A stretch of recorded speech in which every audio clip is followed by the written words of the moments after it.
Pastor, I have a question. Was the law abolished, according to Paul?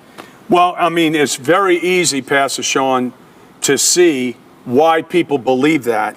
And for a while, I tended to believe that based on the scriptures I'll quote. For instance, when Moses put a veil over his face, here's what was said. It was said by Paul, we speak with plainness of speech, not like Moses who put a veil over his face, so the children of Israel could not see the end of that which was to be abolished. What he was talking about also in Colossians 2:15, the handwriting and the ordinances that were against us, he nailed them to the tree. Right. Now, a lot of people would say, well, that's a ceremonial and civil, but it's not the moral law. Right. Okay. But where the confusion comes in, because it's clear in Ephesians 2:15, the commandments, the 10 commandments, the 613 commandments that are found in the ordinances. Right. Okay, he abolished them through his own flesh. Now, what does that actually mean? He abolished that which was against us in the law, the evil that we did and had to be judged under.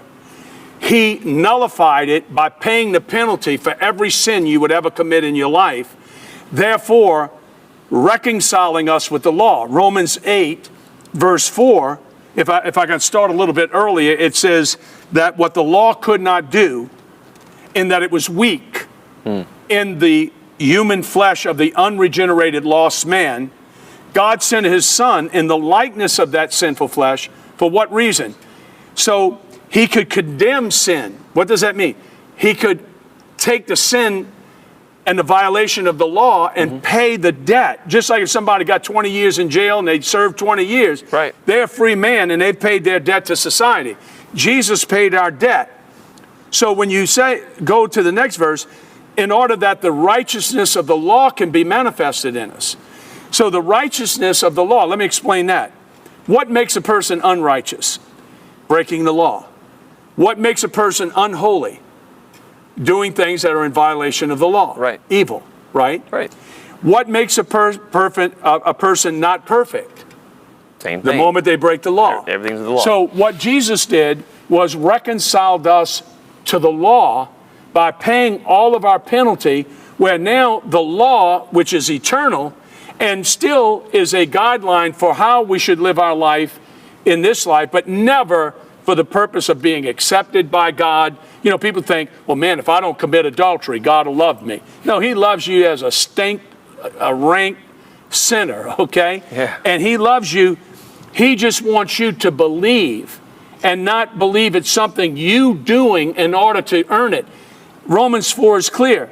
When Abraham offered Isaac, he said it was not a work. And he says if Abraham was going to glory, if it was a work, it wasn't before God, it was before men, not before God. Right. But he says it's attributed to a man that doesn't look to work to be saved, but to believe. And blessed is the man that God does not impute his sin. Blessed is that. That was written in the Old Covenant by, in David, okay, when David wrote the Psalm. He was saying, blessed is the man that God does not impute your sin. God never imputes our sin anymore to us. Right. Okay? But that's not what's being taught from pulpits. Oh, man, you commit a sin, you don't repent, you get hit by a car, you're going to hell.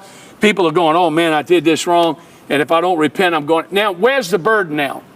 The burden's on what I got to do to be saved instead of what Jesus did for me to be saved. Right. Now, where the law comes in, it teaches us what God considers evil and good. And if you do evil, as a believer, it don't send you to hell. It'll make you live in hell. Yeah, it'll destroy your potential. Yeah. It'll destroy your marriage. It'll destroy your friendships, relationships.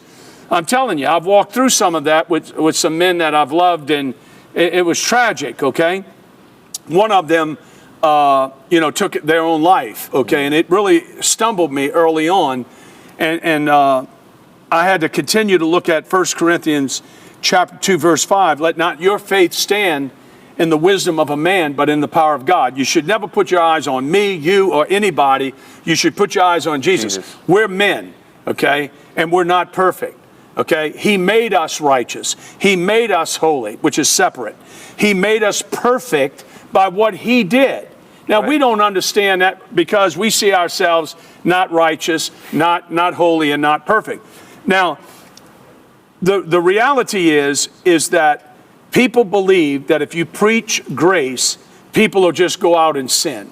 Well, that's a lie. Because Titus said it's the grace of God, chapter 2, that teaches us to deny ungodliness. Why doesn't it say the law teaches us to deny it? It says the grace does. See, it's like this, Pastor Sean. I gave an analogy one time.